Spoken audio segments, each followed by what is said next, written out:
Hello. Our main focus tonight is on the 4 cabinet ministers who appeared before the Truth Commission this past week. But we also have a report on the role that Intelezi, some people call it Muti, plays in the conflict in KwaZulu-Natal. Let me introduce you to the 4 actors who starred in this week's drama. Pik Botha, Minister of Foreign Affairs between 1977 and 1994. En ek gee nie vanaand om of Oliver Tambo deur Reagan ontmoet word. En of hy deur Gorbachev ontmoet word nie. En of hy deur Kool ontmoet word nie. En of hy deur Margaret Thatcher ontmoet word nie, of die koningin van Brittanje ontmoet word nie. Hierdie regering onderhandel nie met wreedaards en terroriste oor die toekoms van Suid-Afrika nie. Adriaan Vlok, Deputy Minister of Defence between 1984 and 1986, and Minister of Law and Order between 1986 and 1991.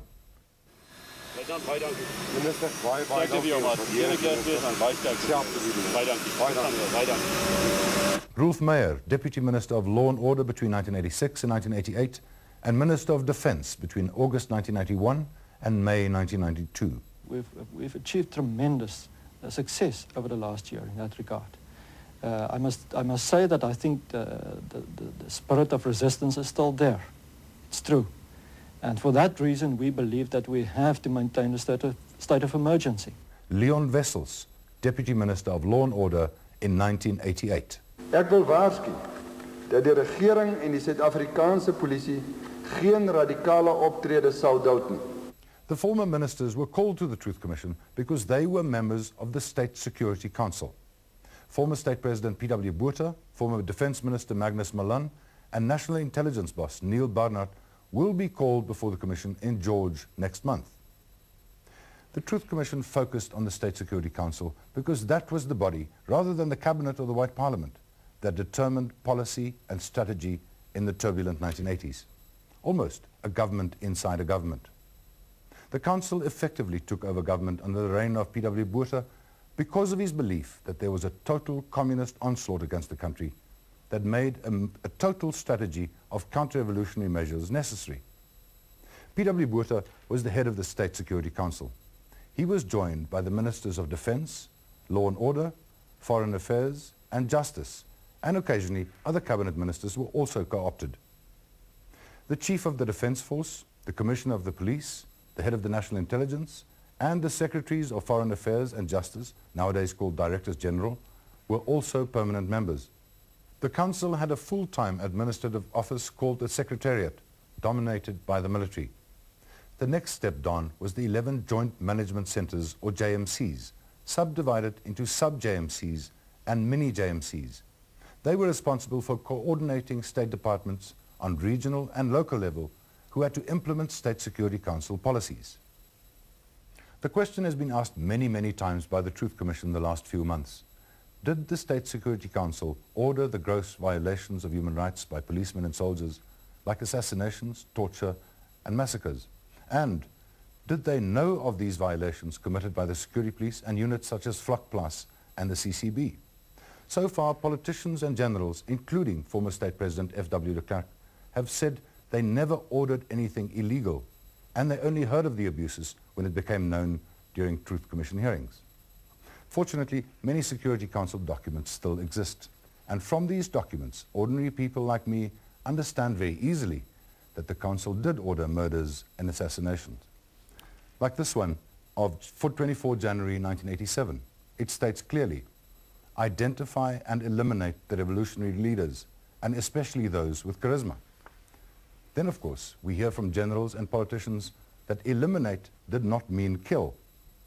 But let's look at this State Security Council document of 18 February 1980.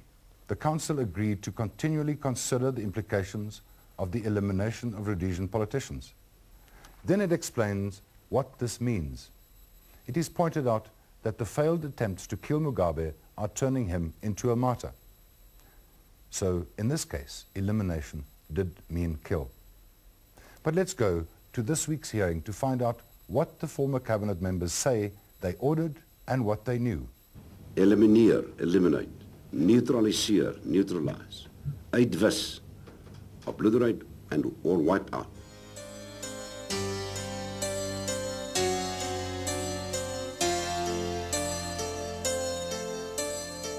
vernietig, destroy. Opspoor en vernietig, track down and destroy. Hou vas, break their grip.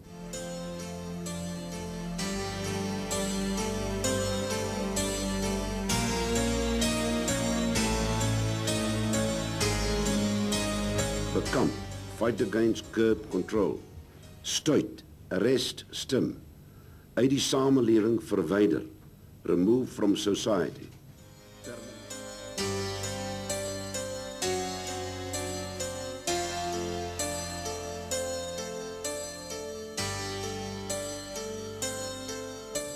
Permanent uit die samelewing verwyder, remove permanently from society.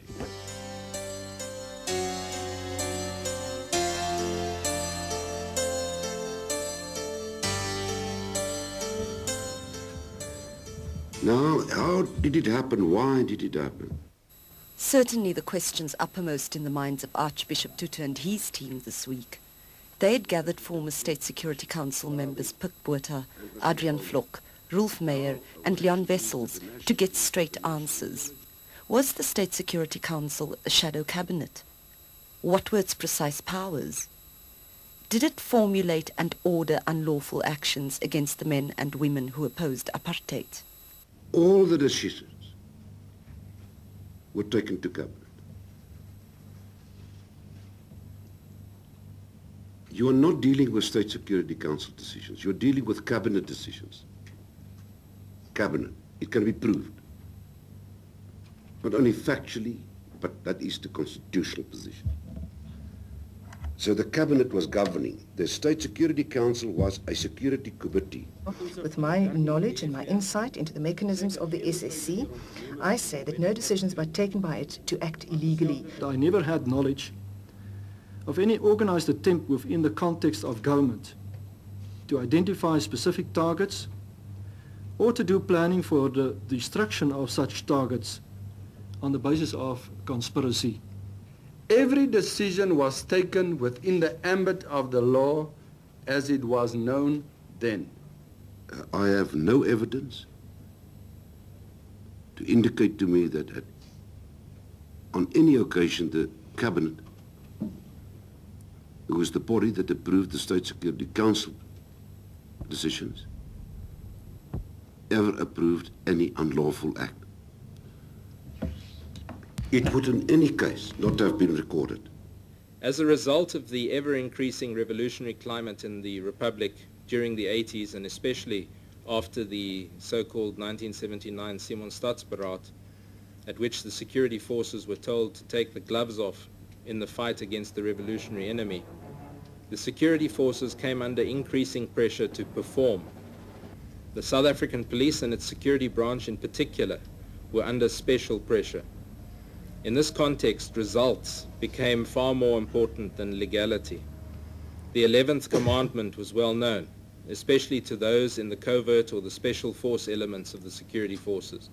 This was, thou shalt not be found out. Where does the buck stop? Where does political accountability lie for the killings that have taken place both inside our country and outside of our country? The news and these revelations are only coming to the fore now, and I simply couldn't believe my eyes and my ears as to what these people were saying. That people were saying that they had gained the impression that they were authorized to do certain things, and they're saying that they gained the impression from documents which are no longer in our possession. So it wasn't policy, so the policeman on the ground couldn't have said it was in line with your policy. It was not policy to kill opponents, the political bosses said. They said the language used in State Security Council documents must have been misinterpreted by their troops, either because they were over-eager, yet acting in good faith, or mavericks with their own agendas. But the bottom line was that their words and their policies were misinterpreted. Eliminate beteken wat hy sê. It means what it says, to kill, that's clear. Might be wrong, but I believed in all the time I was involved that the language used was perhaps deliberately vague or all-encompassing. I'll use the term all-encompassing rather than vague. So that it could perhaps mean this and it could, in fact, perhaps mean that. But what it definitely meant was that those problems must be eliminated or neutralized. I don't want to be involved in a semantic level regarding the meaning of certain words in this document. I want to emphasize like words like eliminate and take out for the members on the ground who were in a war situation referred only to killing people. If the words neutralize, eliminate were used in reference to hot pursuit, cross-border action or terrorist bases in neighboring countries, then obviously neutralize, eliminate would include the killing of the terrorists. If the phrase neutralize, eliminate was used in respect of actions inside the country, then neutralization, elimination can indeed mean detention without trial. Removing a person permanently from society can indeed mean detaining that person indefinitely. It is a fact that our country, especially during the conflict of the past, was plunged into a war psychosis where these words and expressions which were derived from the military became part of the vernacular, just as other expressions with the same import became part of the revolutionary language. These words and phrases reflected the general reaction amongst the majority of white South Africans whenever a murder or bomb explosion by terrorists was announced.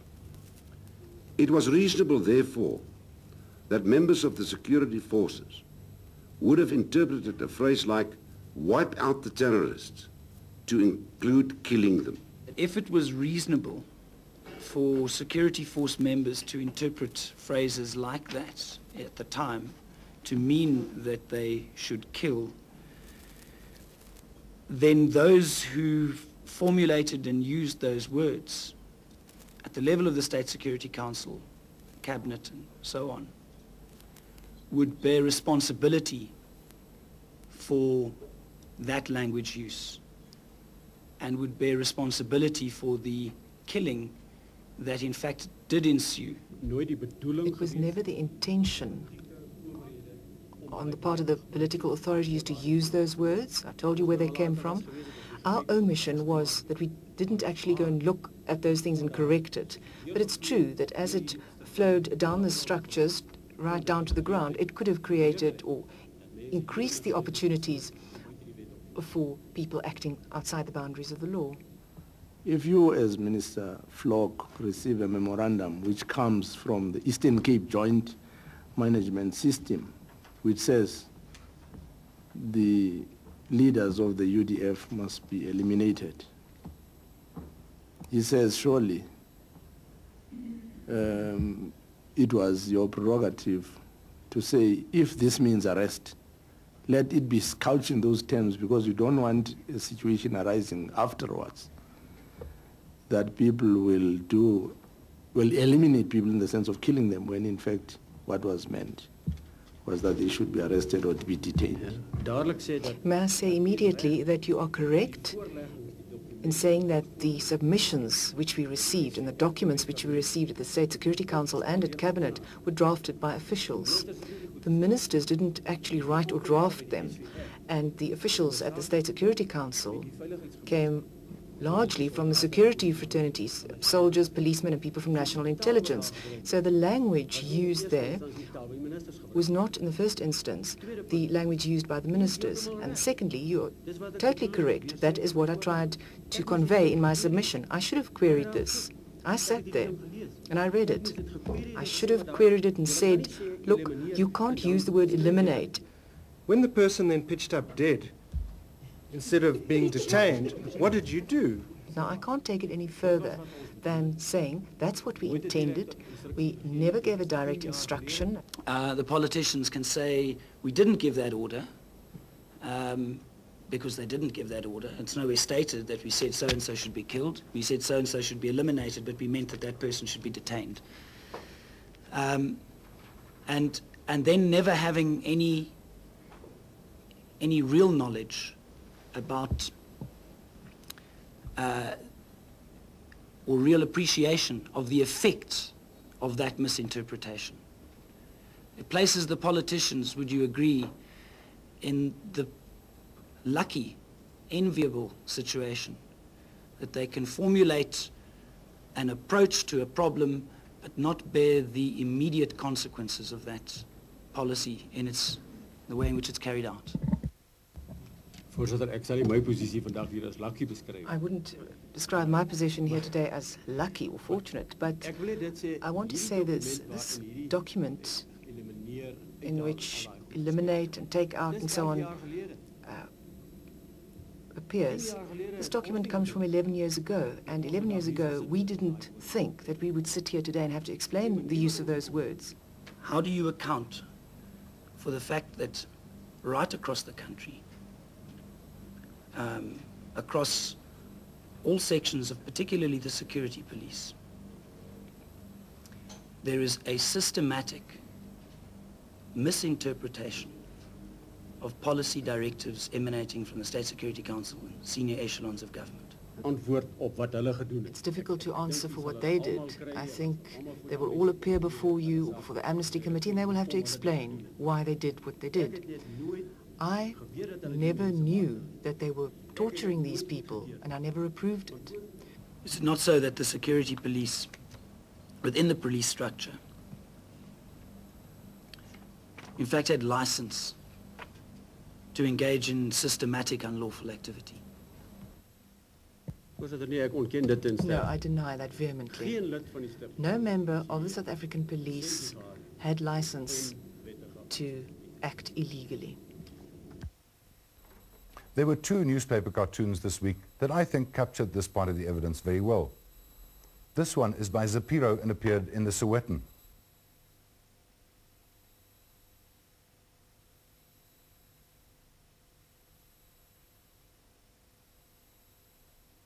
And this one is by Peter Masha and appeared in Beeld. We translated the words from Afrikaans. So they say they didn't know much. Former Vlakplaas commanders Dirk Coetzee and Eugene de Kock are already on record saying they had no doubt that Vlok knew exactly what Vlakplaas did. The next question is, even if they claim they did not know, are they prepared to go further than former State President de Klerk in taking responsibility for these abuses? En was u houding dat hy ook een van die generale is wat besig is om hulle verantwoordelikhede te vlug? Dit moes u op daai stadium baie verstaanbaar uiters bitter gemaak het, meneer de Kock, en u is nog steeds bitter vandag. Nee, bitter gemaak, hy het my nar gemaak. Because he said the reaction of generals he was talking about now, not politicians, just makes me sick. Makes me full nar, you know. Not angry, I just feel sick at the whole thing. They've dumped us. They've dumped us. Now the same people, in many instances, were getting medals, getting praised, getting rewarded for the good work that they had done. We question the politicians again, and the generals, and what they're really saying and what you seem to be saying, but correct me if I'm wrong, that they led us up the garden path. We didn't know that they were doing these things. They misunderstood us. Yeah, we may have used the language, but really that's not what we meant. So, in other words, they defied you as minister. They defied the generals, if the generals are to be believed. I don't know how the man on the ground saw the position. I don't know how he could have said that the pressure was greater, now I can act illegally.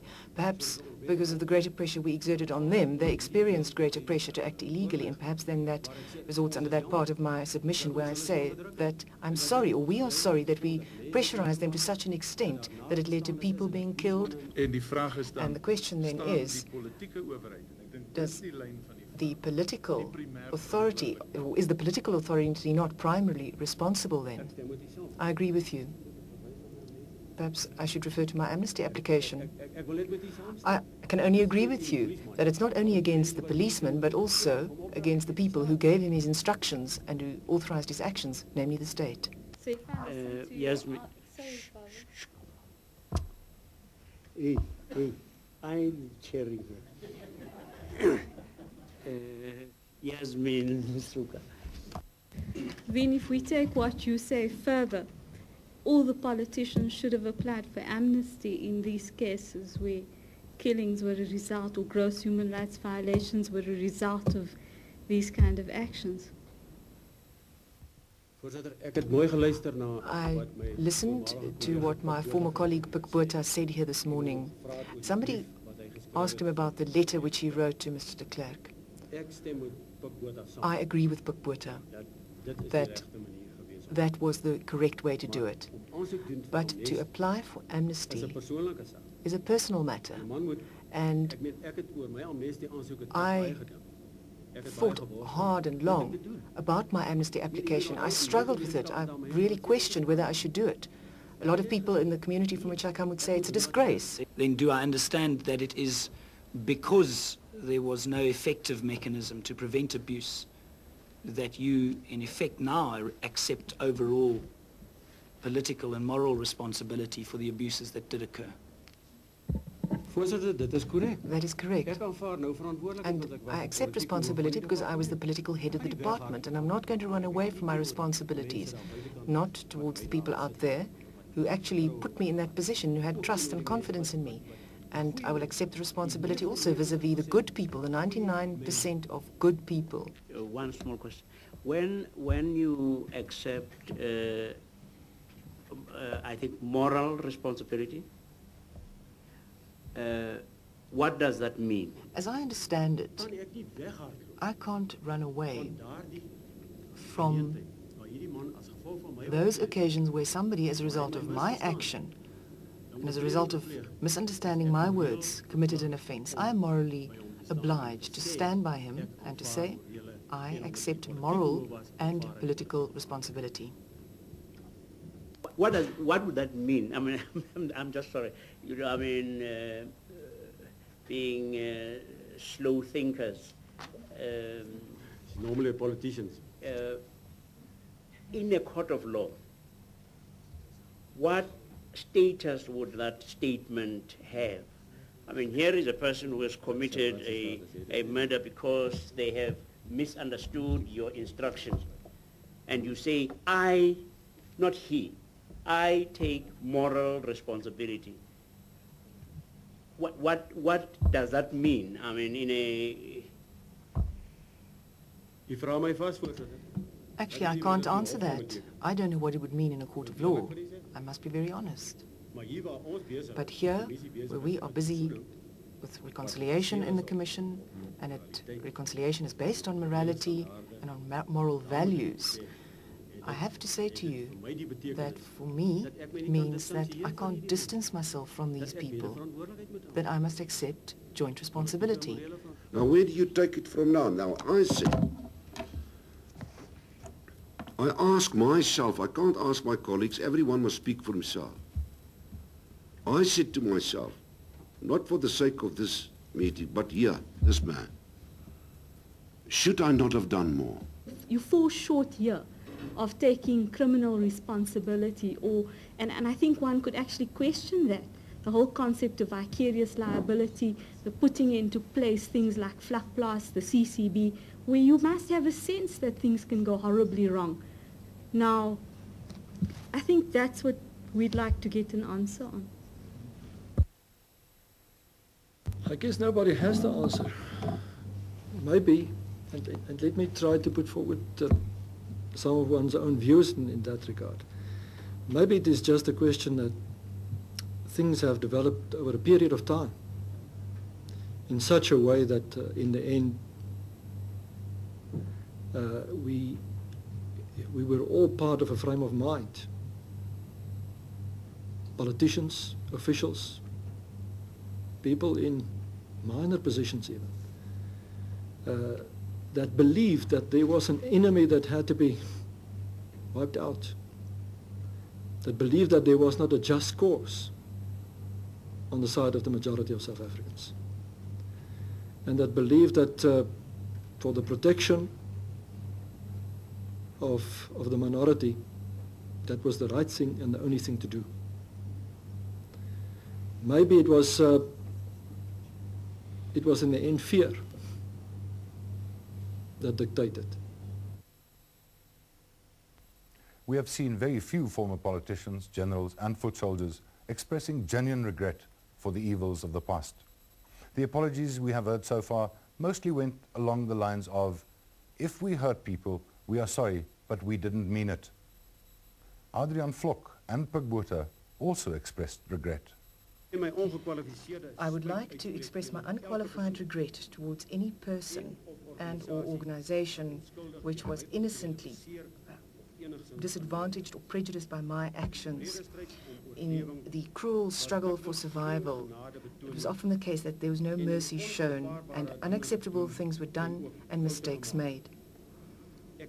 I also made mistakes, and I'm sorry that my fellow South Africans had to suffer in the process as a result of my actions, and I'd like to offer my unqualified and sincere apology to those people. At the end of the conflicts of the past, where we stand now, just as in the case of most of the other war situations in history, I believe that the only lasting remains are the victims. We are all victims of the conflict of the past. I realized that I could have done more to turn the tide of apartheid earlier. I acknowledge that I could have done more in the State Security Council, in the Cabinet, and in Parliament to ensure that political opponents were not killed or tortured by government institutions. I could have and should have done more to find out whether the accusations that government institutions were killing and torturing political opponents were true. Not one of us in the former government can say today that there were no suspicions on our part that members of the South African police were engaged in irregular activities. The decisive question is not whether we as a cabinet approved the killing of a specific political opponent. We did not do so. The question is whether we should have done more to ensure that it did not happen. I deeply regret this omission. May God forgive me.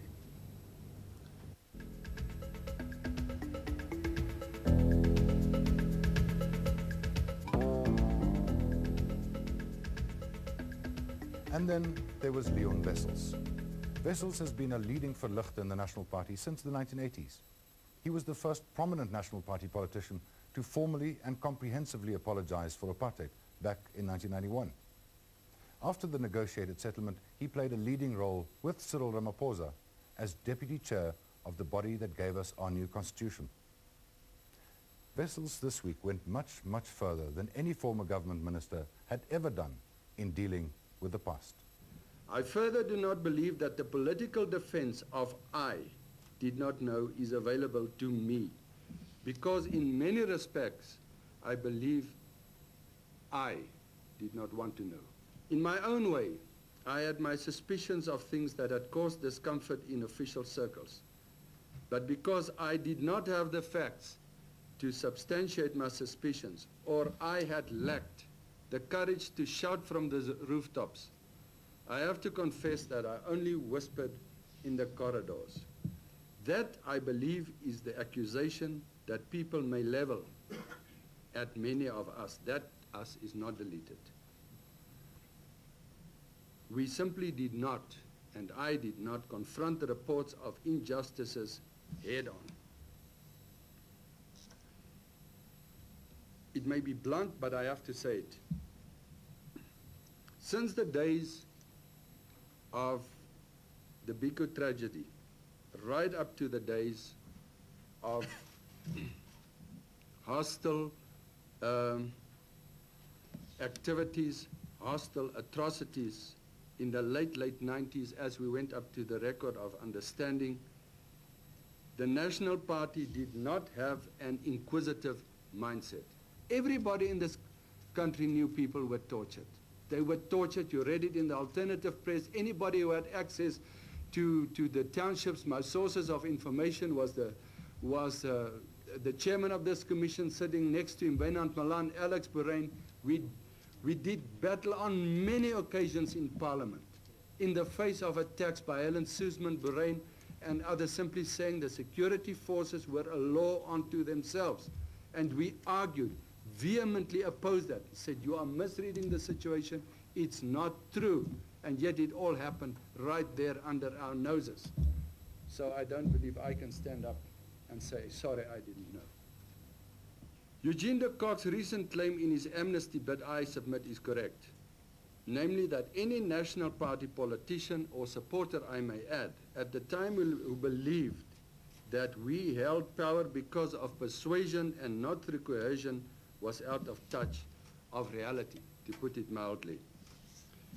With the benefit of hindsight, I now believe that we had failed the security forces because we did not offer this country a viable constitutional vision to end the conflict. I remember, sir, proud soldiers and policemen now on their knees in front of the Amnesty Committee. I cannot condone those violent, unlawful acts, but nor can I condemn the persons. I cannot disown them.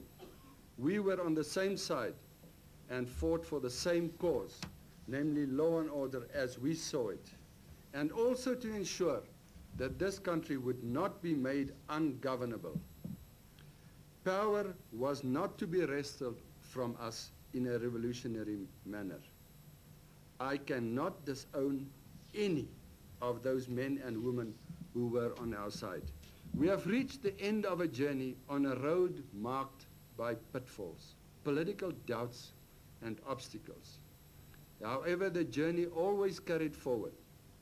The road often became one of tight hairpin bends because I was afraid of negotiating the evils on bareback. I am both an African and an Afrikaner. I am a liberated Afrikaner. I am also a proud Afrikaner.